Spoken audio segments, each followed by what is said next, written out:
नमस्ते, मेरा नाम विवियन एल मिलर कॉम-एल है। मिलर। मैं 6 बार प्रकाशित हो चुकी लेखिका हूँ। मेरी किताबें अमेज़न पर उपलब्ध हैं। वे मेरी वेबसाइट vivianlmiller.com पर भी उपलब्ध हैं। मेरे पास एक ऑडियो पॉडकास्ट है जो आईट्यून्स और स्पॉटिफाई दोनों पर है। मैं ये 3 साल से भी अधिक समय से कर रही हूँ और अब प्रभु ने मुझे यूट्यूब पर भी भेजा है। मेरे बुलावे का मुख्य उद्देश्य इस धरती पर मेरा मकसद लोगों को यह सिखाना है कि कैसे विजय में चलना है। बहुत से लोगों ने कभी यह नहीं सीखा कि एक आत्मिक संसार भी है जिससे हमें निपटना होता है। हमारा एक शत्रु है जो उस आत्मिक संसार में है और अगर हम उसे अनुमति दें तो वह हमारे जीवन के हर हिस्से को प्रभावित करता है। लेकिन हमें अभिषिक्त यीशु के द्वारा विजय दी गई है और यह हमारे ऊपर है कि हम अपनी युद्ध की हथियारों को लेकर उन्हें कुशलता से उसके खिलाफ इस्तेमाल करें ताकि हम हर बार जीतें। यही मेरा मुख्य उद्देश्य है। मुझे आशा है कि आपको यह चैनल पसंद आएगा। अगर आपको पसंद आए तो कृपया लाइक करें, शेयर करें और सब्सक्राइब करें, क्योंकि दुनिया भर के लोगों को यह जानना ज़रूरी है। स्वागत है। इस दुनिया के इतिहास में शैतान ने हर संभव कोशिश की है कि लोगों को परमेश्वर और परमेश्वर के राज्य से दूर कर सके। वह उस दिन से ही इंसान से ईर्ष्या करता था जब इंसान पृथ्वी पर बनाया गया था और उसने लोगों को भ्रष्ट करने, धोखा देने, तोड़ मरोड़ करने और उन्हें नियंत्रित करने के लिए हर संभव प्रयास किया है, क्योंकि वह हम में से उन लोगों से बहुत ईर्ष्या करता है जो प्रभु को जानते हैं। वह उन लोगों से बहुत ईर्ष्या करता है जिनके दिल में यीशु हैं, और वह हमसे बेहद डरता है क्योंकि अधिकार हमारे पास है। मेरे शिक्षण चैनल में एक बार फिर आपका स्वागत है। प्रभु ने मुझे निर्देश दिया कि मैं बिल्कुल शुरुआत से शुरू करूं, क्योंकि ऐसे लोग हैं जो इन वीडियो को देखेंगे। अब मेरा भारत में एक चैनल है और जैसे जैसे प्रभु मार्गदर्शन करेंगे मैं अन्य देशों में भी चैनल शुरू करूंगा। और उन्होंने मुझे बताया कि ऐसे लोग हैं जिन्हें यीशु के बारे में कुछ भी नहीं पता। तो हम यीशु के बारे में बात करने जा रहे हैं। मैं आज आपको अपने मित्र यीशु से मिलवाने जा रही हूँ। तो मेरे साथ जुड़ने के लिए धन्यवाद। हम वहीं से शुरू करेंगे। जैसा कि आप जानते हैं, मैं एक शब्दों की व्यक्ति हूँ। जो कोई भी इस चैनल को कुछ समय से देख रहा है वह जानता है कि मैं हमेशा परमेश्वर के वचन की ओर जाता हूँ, क्योंकि वही स्रोत है। यही वह कसौटी है जिससे हम जो कुछ भी जानते हैं उसे परखते हैं, और जो कुछ भी मैं सिखाता हूँ वह सीधे वचन से आता है। दुनिया भर में बहुत से लोग यूहन्ना 3:16 से परिचित हैं। मैं इसे पढ़ने जा रही हूँ क्योंकि वास्तव में यहीं से यह शुरू होता है। ये लाल रंग में लिखा है क्योंकि यीशु ने इसे कहा था। क्योंकि परमेश्वर ने संसार से ऐसा प्रेम किया कि उसने अपना एकलौता पुत्र दे दिया, ताकि जो कोई उस पर विश्वास करे वह नाश न हो परंतु अनंत जीवन पाए। परमेश्वर ने संसार से इतना प्रेम किया कि उसने यीशु को प्रदान किया, और हम इस बारे में बात करेंगे कि यह कैसे हुआ और क्यों हुआ। क्योंकि शुरू से ही मनुष्य को, आदम को बगीचे में रखा गया था और आदम को बहुत कम निर्देश दिए गए थे कि उसे क्या नहीं करना है, और उसे बहुत सारे निर्देश दिए गए थे कि वह क्या कर सकता है। और उसे जो एक नियम दिया गया था उसने उसी का उल्लंघन किया, और इसी से यह सब शुरू हुआ। तो चलिए यूहन्ना अध्याय 1 पर चलते हैं। अगर आप पहले से ही यूहन्ना 3 में हैं तो आपको बस 1 या 2 पन्ने पलटने होंगे यूहन्ना 1 में। पद 1 से शुरू करते हैं। आदि में वचन था और वचन परमेश्वर के साथ था और वचन ही परमेश्वर था। यीशु और वचन एक ही हैं। यहाँ यीशु की ही बात हो रही है और मैं आपको यह भी दिखाऊंगा। वही जो आदि में था, परमेश्वर के साथ सब कुछ उसी के द्वारा बनाया गया और उसके बिना कुछ भी नहीं बना। जो कुछ उसमें बना उसमें जीवन था और वह जीवन मनुष्य की ज्योति थी। तो इसका अर्थ यह है कि आदि में वचन था, और आप यह भी पूरी तरह सही कह सकते हैं कि आदि में यीशु था और यीशु परमेश्वर के साथ था और यीशु ही परमेश्वर था, और वही आदि में परमेश्वर के साथ था।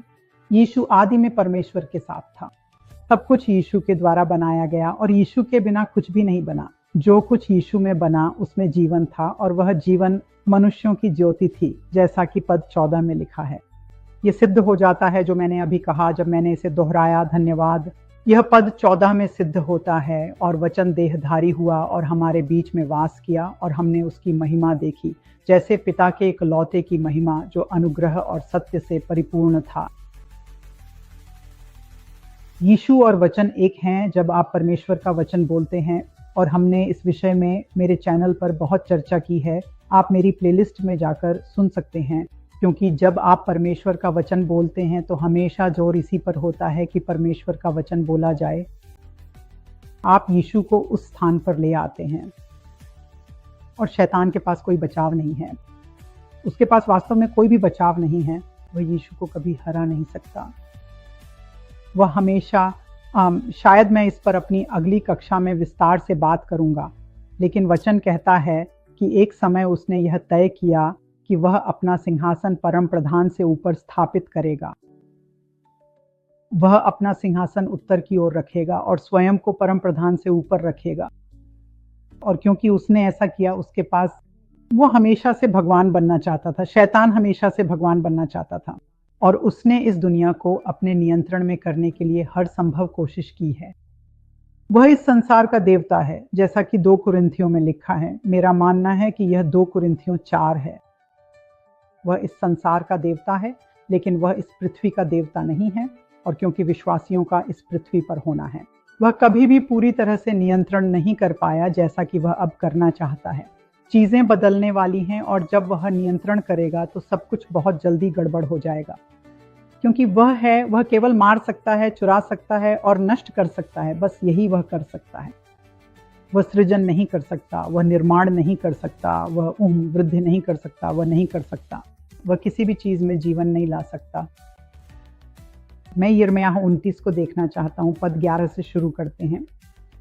ये प्रभु बोल रहे हैं, क्योंकि मैं वे विचार जानता हूं जो मैं तुम्हारे विषय में सोचता हूं, प्रभु कहता है, शांति के विचार और बुराई के नहीं, ताकि तुम्हें आशा भरा भविष्य दूं। तब तुम मुझे पुकारोगे और तुम जाओगे और मुझसे प्रार्थना करोगे और मैं तुम्हारी सुनूंगा। और तुम मुझे खोजोगे और पाओगे, जब तुम अपने पूरे मन से मुझे खोजोगे। मैं एक और पद पढ़ने जा रहा हूँ, पद 14। और मैं तुम्हें मिल जाऊंगा, प्रभु कहता है, और मैं तुम्हारी बंधुआई को पलट दूंगा। और मैं तुम्हें सब जातियों और सब स्थानों से इकट्ठा करूंगा। जहां जहां मैंने तुम्हें भेजा है, प्रभु कहता है, वहां से मैं तुम्हें फिर से उस स्थान पर ले आऊंगा जहां से मैंने तुम्हें बंधुआई में भेजा था। शुरुआत से ही परमेश्वर हम में से प्रत्येक के लिए एक योजना थी। हम में से कोई भी यहाँ संयोगवश नहीं है और न ही हम में से कोई भी इस समय इस स्थान पर संयोगवश है। प्रेरितों के काम 6:17-26 में यही कहा गया है। उसने हमारे निवास की सीमाएं और वह समय चुना जिसमें हम जीवित रहेंगे। दूसरे शब्दों में उसने यह तय किया कि हम कहाँ रहेंगे और किस समय में रहेंगे। अगर आप पैदा हुए हैं, अगर आप इस समय इस युग में जीवित हैं, आप इसे सुन रहे हैं, आप अब भी जीवन जी रहे हैं और आप बस यूं ही इस चैनल पर आ गए हैं, आपको यहाँ होने के लिए ही बनाया गया था। आपके पास इस संसार में इस समय में सफल होने के लिए हर चीज है, वरना परमेश्वर ने आपको यहाँ नहीं रखा होता, क्योंकि उसी ने इसे बनाया है। वह सबसे बड़ा योजनाकार है। मेरा परिवार मुझे जानता है, मैं एक योजनाकार हूँ। मुझे पसंद है कि चीजें पहले से ही तय और निर्धारित हों। मेरी जिंदगी बहुत व्यस्त है, मेरे समय पर बहुत सारी मांगें हैं, इसलिए मुझे चीजों को शेड्यूल करना पड़ता है ताकि मैं कुछ भी मिस न करूं। लेकिन भले ही मैं कभी कभी बहुत बारीकी से योजना बनाता हूं, भगवान उससे भी बड़े योजनाकार हैं, क्योंकि उन्होंने पृथ्वी की नींव से ही तय कर लिया था कि कौन पृथ्वी पर जन्म लेगा। एक निश्चित समय पर, एक निश्चित स्थान पर। मैंने यहाँ बगीचे में अपनी नोट्स में लिखा है, आदम और स्त्री को अधिकार दिया गया था, लेकिन जब आदम ने प्रभु के निर्देशों की अवहेलना की तो उसने अपनी सारी परमेश्वर प्रदत्त सत्ता और अधिकार शैतान को सौंप दिया। तो मैं उत्पत्ति 2 को देखना चाहता हूं, क्योंकि यही वह बात है जिसके बारे में मैं बात कर रहा था जब मैंने कहा था आदम को यह बताया गया था कि उसे क्या नहीं करना चाहिए। इस बारे में बहुत कम निर्देश दिए गए थे, लेकिन उसे क्या करना चाहिए इस बारे में बहुत सारे निर्देश दिए गए थे। आप उत्पत्ति 2:1, 2 और 3 यानी अध्याय 1, 2 और 3 को पढ़ सकते हैं और आप देख सकते हैं कि परमेश्वर ने क्या क्या बनाया। पूरी कहानी देख सकते हैं और यही है, यह उस बात की पुष्टि करता है जो मैंने अभी यूहन्ना में पढ़ी थी, क्योंकि आदि में वचन था और वचन के बिना कुछ भी नहीं बना। और जब आप उत्पत्ति 1 में जाते हैं तो पाते हैं कि परमेश्वर ने कहा और वह हो गया, परमेश्वर ने कहा और वह हो गया, परमेश्वर ने कहा और वह हो गया। यह अध्याय 1 में कई बार हुआ और मैं सोचता था, वाह, उन्होंने यह बार बार कहा। खैर, तब से मैंने यह सीखा है कि जब परमेश्वर खुद को दोहराते हैं तो इसका कारण यह है कि वह कोई बात समझाना चाहते हैं। और वह हम सभी को यह दिखा रहे थे कि हमारे अपने शब्दों में भी रचनात्मक शक्ति है। जो हम कहते हैं वह घटित होता है, उन्होंने कहा, और वह घटित हुआ। और जब हमें उनकी छवि और उनके स्वरूप में बनाया गया, जैसा कि उत्पत्ति 1 में लिखा है, तो चूंकि हम उनकी छवि और स्वरूप में बने हैं, हम भी अपने शब्दों से बोल सकते हैं और सृजन कर सकते हैं। उत्पत्ति 2 को देखें, पद 9 को देखें। यहाँ क्या हो रहा है? यह वही एकमात्र बात है जो परमेश्वर ने आदम को न करने के लिए कही थी, और परमेश्वर ने भूमि से हर वह वृक्ष उगाया जो देखने में सुंदर और खाने के लिए अच्छा था। और जीवन का वृक्ष भी बगीचे के बीच में था, और भले और बुरे के ज्ञान का वृक्ष भी था। और फिर पद 17 में लिखा है, लेकिन भले और बुरे के ज्ञान के वृक्ष के विषय में तुम उससे मत खाना, क्योंकि जिस दिन तुम उससे खाओगे उसी दिन अवश्य मर जाओगे। आदम को केवल यही एक बात न करने के लिए कही गई थी। वह बगीचे से जितना चाहे खा सकता था, और उसे संवारने और उसकी देखभाल करने के लिए कहा गया था। दूसरे शब्दों में, उसकी देखभाल करना था। उसे केवल यही न करने के लिए कहा गया था कि वह भले और बुरे के ज्ञान के वृक्ष का फल न खाए। और जब आप इसे ध्यान से अध्ययन करेंगे तो पाएंगे कि उसने दोष भगवान पर डाला। उसने कहा, जब वे गिर गए तो आदम ने कहा, वह स्त्री जिसे तूने मुझे दी थी, उसने मुझे फल दिया और मैंने खा लिया। उसे पता था कि उसे नहीं खाना चाहिए था। स्त्री धोखे में आ गई थी, लेकिन पुरुष नहीं आया था। 1 तीमुथियुस 2:14 में लिखा है, स्त्री धोखे में आ गई थी, लेकिन पुरुष नहीं आया था। उसे बिल्कुल पता था कि वह क्या कर रहा है। और क्योंकि उसने प्रभु की कही बात का पालन नहीं किया, उसने अपनी सारी परमेश्वर प्रदत्त अधिकार और प्रभुत्व शैतान को सौंप दिया। मैंने ये पहले भी कहा है, लेकिन इसे दोहराना जरूरी है। हम इस धरती पर जिन चीजों का सामना करते हैं, उसका कारण यह नहीं है कि परमेश्वर हमें कुछ सिखाने की कोशिश कर रहा है। बहुत सी चर्चें यही सिखाती हैं। अगर आपको ये बीमारी है तो लोग कहते हैं कि परमेश्वर आपको कुछ सिखाना चाहता है। अगर आपके वित्त में समस्या है तो लोग कहते हैं कि परमेश्वर आपको कुछ सिखाना चाहता है। नहीं, ऐसा इसलिए है क्योंकि शैतान ने लोगों को झूठ पर विश्वास कराकर उन्हें अपंग बना दिया है। और क्योंकि वे झूठ पर विश्वास करते हैं, वे आखिरकार जो करते हैं वह है परमेश्वर के वचन के विरुद्ध जाना। वे वचन के विपरीत जा रहे हैं, यही मैं कहना चाहता था। क्योंकि उसने उन्हें धोखे और चालाकी से झूठ पर विश्वास दिलाया, वे परमेश्वर के वचन के विरुद्ध जाते हैं, और फिर वह उनके लिए काम नहीं करता। परमेश्वर का वचन केवल उसी तरह काम करता है जैसा मैं सिखाता हूँ, जब आप वही करते हैं जो प्रभु ने कहा है। चाहे वह परमेश्वर पिता हो या यीशु, अगर आप वही करते हैं जो उन्होंने कहा तो वह हमेशा काम करता है। लेकिन आपको उसका पालन करना होगा। शैतान इस संसार का देवता बन गया। मैंने इसके बारे में अभी कुछ समय पहले बात की थी। यीशु मनुष्य को शैतान के नियंत्रण से छुड़ाने के लिए आए थे। जब बगीचे में पतन हुआ और उत्पत्ति अध्याय 3 में पद 8 से शुरू होकर लिखा है, और उन्होंने प्रभु परमेश्वर की आवाज सुनी जो दिन के ठंडे समय में बगीचे में चल रहे थे। और आदम और उसकी पत्नी ने अपने आप को प्रभु परमेश्वर की उपस्थिति से बगीचे के पेड़ों के बीच छुपा लिया, या प्रभु परमेश्वर की उपस्थिति में बगीचे के पेड़ों के बीच छुप गए। और प्रभु परमेश्वर ने आदम को पुकारा और उससे कहा, तू अब कहाँ है? उन्हें पता था कि वह कहाँ है। परमेश्वर सब कुछ जानते हैं, वे सर्वज्ञ हैं, लेकिन वे यह जानने की कोशिश कर रहे थे कि आदम कहाँ है, यह जानते हुए कि वह पहले ही गिर चुका है। यह अध्याय में था अध्याय 3 की शुरुआत में वहीं उसने फल खाया था, तो अध्याय 8 में या अध्याय 9 में वह कहता है, तू कहाँ है? उसने कहा, और डीएम, और यह आदम बोल रहा है। और उसने कहा, मैंने बगीचे में तेरी आवाज़ सुनी और मैं डर गया क्योंकि मैं नग्न था और मैंने अपने आप को छुपा लिया। और उसने कहा, तुझे किसने बताया कि तू नग्न है? क्या तूने उस वृक्ष का फल खाया है जहाँ जहाँ और मैंने तुझे आज्ञा दी थी कि तू न खाए? और उस आदमी ने कहा, वह स्त्री जिसे तूने मुझे दी, उसी ने मुझे उस वृक्ष का फल दिया और मैंने खा लिया।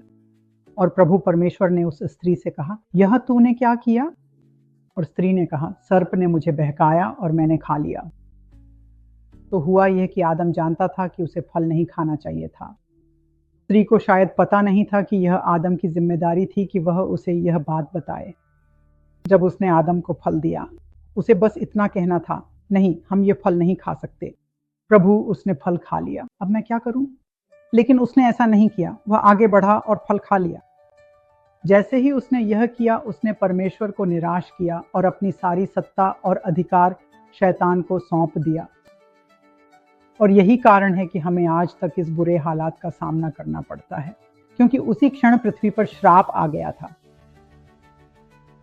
यह मेरे नोट्स में लिखा है। यीशु की मृत्यु और पुनरुत्थान के द्वारा उन्होंने आदम के अपराध के कारण पृथ्वी पर आए श्राप से बाहर निकलने का रास्ता प्रदान किया। मैं एक और जगह जाना चाहता हूं और शायद हम अभी के लिए यहीं समाप्त करेंगे, क्योंकि मैं आपके लिए कुछ समय प्रार्थना में बिताना चाहता हूं। तो हम गलातियों 3 में जाएंगे। गलातियों 3 में ये बताता है कि यीशु ने क्या किया, क्योंकि ये तब की बात है जब वे क्रूस पर गए थे। और गलातियों 3 में पद 13 से शुरू करते हुए लिखा है, मसीह या अभिषिक्त जन। मसीह का अर्थ है अभिषिक्त जन। यह यीशु का अंतिम नाम नहीं है। मसीह ने हमें व्यवस्था के श्राप से छुड़ा लिया, क्योंकि वह हमारे लिए श्राप बन गया। क्योंकि लिखा है, जो कोई भी पेड़ पर लटकाया जाता है वह श्रापित है, ताकि अब्राहम का आशीर्वाद अन्य जातियों पर यीशु अभिषिक्त जन या यीशु मसीह के द्वारा आ सके और हम विश्वास के द्वारा आत्मा की प्रतिज्ञा प्राप्त कर सकें। और यदि आप मसीह के हैं या यदि आप अभिषिक्त जन हैं, तो आप अब्राहम की संतान और प्रतिज्ञा के अनुसार वारिस हैं। यीशु ने बाहर निकलने का रास्ता बनाया। कानूनी रूप से परमेश्वर आदम को वह करने से नहीं रोक सकते थे जो उसने किया, क्योंकि कानूनी रूप से परमेश्वर ने आदम को स्वतंत्र इच्छा दी थी और उसने अपनी स्वतंत्र इच्छा का उपयोग किया और शत्रु को उसे यह समझाने दिया कि उसे वह फल खाना चाहिए। तो इसी कारण से हमें इसकी शुरुआत से ही, बहुत शुरुआत से ही इससे जूझना पड़ा है, क्योंकि तब हम में से कोई भी जीवित नहीं था कि क्या आदम ने जो किया उसकी वजह से हम सभी प्रभावित हुए और यीशु ने हमें बाहर निकलने का रास्ता दिया। आइए मैं आपके लिए प्रार्थना करता हूं और फिर हम इसे समाप्त करेंगे इस बार के लिए। मैं जितना आगे बढ़ना चाहता था उतना नहीं बढ़ पाया, लेकिन मैं थोड़ा अलग दिशा में चला गया, इसलिए मुझे प्रभु का अनुसरण करना है। पिता, यीशु के नाम में मैं आपको धन्यवाद देता हूं कि यीशु ने क्या किया। मैं आपको धन्यवाद देता हूं प्रभु कि हम सीख रहे हैं वह क्या कारण था कि आपने उसे इस धरती पर भेजा, क्या आपने उसे इस दुनिया में भेजा, क्योंकि परमेश्वर ने संसार से ऐसा प्रेम किया कि उसने अपना एकलौता पुत्र दे दिया, ताकि जो कोई उस पर विश्वास करे वह नाश न हो परंतु अनंत जीवन पाए। यही कारण है कि आपने उसे इस धरती पर भेजा। पिता, मैं आपको धन्यवाद देता हूं कि किसी का भी हृदय कठोर है, क्योंकि पवित्र आत्मा ने उन्हें यहाँ इस वीडियो तक पहुँचाया है और अब वे इसे देख रहे हैं। प्रभु उन्हें मार्गदर्शन देंगे और अंत में यीशु को स्वीकार करेंगे। लेकिन पिता, मैं आपको धन्यवाद देता हूं कि आप उनके साथ कार्य कर रहे हैं। धन्यवाद प्रभु कि एक बार जब हम अपना हृदय यीशु को दे देते हैं तो वह कार्य पूरा हो जाता है और उसे बदला नहीं जा सकता। पिता, हमारे वाचा के लिए धन्यवाद। और धन्यवाद प्रभु कि हर किसी को आपके परिवार का हिस्सा बनने का अधिकार और विशेषाधिकार है। एक और बार यीशु के नाम में आमीन। एक और बात जो मैं उल्लेख करना चाहता था वह यह है कि मनुष्य को स्वतंत्र इच्छा दी गई थी। यदि कोई व्यक्ति डिफ़ॉल्ट रूप से यीशु को नहीं चुनता तो वह शैतान के नियंत्रण में ही रहता है। बहुत से लोग ऐसा सोचते हैं क्योंकि उन्हें लगता है कि भगवान उनकी सारी पसंदीदा चीज़ें उनसे छीन लेंगे, जो कि सच नहीं है। मैं भी पहले ऐसा ही सोचता था, लेकिन यह सच नहीं है। भगवान आपको आपके दिल की हर इच्छा देंगे। जब आप उनके साथ होते हैं तो वह आपको उन ऊंचाइयों तक ले जाएंगे जहां तक आप कभी सोच भी नहीं सकते थे। वह आपको ऐसी जगहों पर ले जाएंगे जहां आप कभी कल्पना भी नहीं कर सकते थे और ऐसे काम करवाएंगे जो आपने कभी सोचे भी नहीं थे। मैंने कभी नहीं सोचा था कि मैं YouTube पर आऊँगा, ये कभी मेरे दिमाग में भी नहीं आया था। लेकिन आप देखिए, लेकिन अगर आप यीशु के लिए वह निर्णय नहीं लेते तो आप शाप में ही बने रहते हैं और शैतान जो चाहे उसके लिए खुले रहते हैं, और वह एक बहुत बहुत बहुत ही क्रूर मालिक है। तो मैं यहीं पर इसे समाप्त कर रहा हूँ फिलहाल के लिए। मैं चाहता हूं कि कृपया लाइक करें, शेयर करें और सब्सक्राइब करें। जब आप ऐसा करते हैं तो एल्गोरिदम प्रतिक्रिया देता है इसलिए मैं आपको ऐसा करने के लिए प्रोत्साहित करता हूँ। मेरी एक वेबसाइट भी है, आप vivianmiller.com पर जा सकते हैं और वहाँ पर मुफ्त संसाधन उपलब्ध हैं। मेरी किताबें भी वहाँ हैं। जैसा कि आप जानते हैं, मैंने कुछ किताबें लिखी हैं, मेरी किताबें वहाँ उपलब्ध हैं। लेकिन कृपया फिलहाल के लिए अगली बार तक विश्वास के साथ चलें, साहस के साथ चलें, निर्भीकता के साथ चलें और अंधकार को पराजित करें। मैं आपसे जल्द ही बात करूंगा। अगर आपने कभी यीशु को अपने जीवन का प्रभु नहीं बनाया है तो यह बहुत आसान है। मैं आपको इसके बारे में वचन दूंगा क्योंकि मैं वचन की व्यक्ति हूँ। रोमियो 10 में पद 9 से शुरू करते हुए लिखा है कि यदि आप अपने मुंह से प्रभु यीशु को स्वीकार करें और अपने दिल में विश्वास करें कि परमेश्वर ने उसे मरे हुओं में से जिलाया तो आप उद्धार पाएंगे। दिल से मनुष्य धार्मिकता के लिए विश्वास करता है और मुंह से स्वीकार करने से उद्धार होता है। अगर आपने यह कभी नहीं किया है और क्या आप अब उद्धार पाने के लिए तैयार हैं, तो मेरे पीछे दोहराएं। यीशु, मैं विश्वास करता हूं कि आप क्रूस पर मरे और 3 दिन बाद फिर से जी उठे। मैं विश्वास करता हूं कि आपने मेरे लिए कीमत चुकाई। यीशु, मैं अपना जीवन आपको देता हूं। मैं आपसे निवेदन करता हूं कि आप मेरे उद्धारकर्ता और प्रभु बने। मेरे दिल में आ जाइए और अब से मुझे मार्गदर्शन दीजिए। धन्यवाद यीशु, मेरे प्रभु बनने के लिए। अगर आपने ये शब्द कहे हैं तो परिवार में आपका स्वागत है। कृपया कमेंट सेक्शन में बताएं कि आपको उद्धार मिला है। जब आप स्वर्ग के राज्य में आते हैं तो पूरा स्वर्ग आनंदित होता है और मैं भी आनंदित होऊंगा। आपका दिन शुभ हो।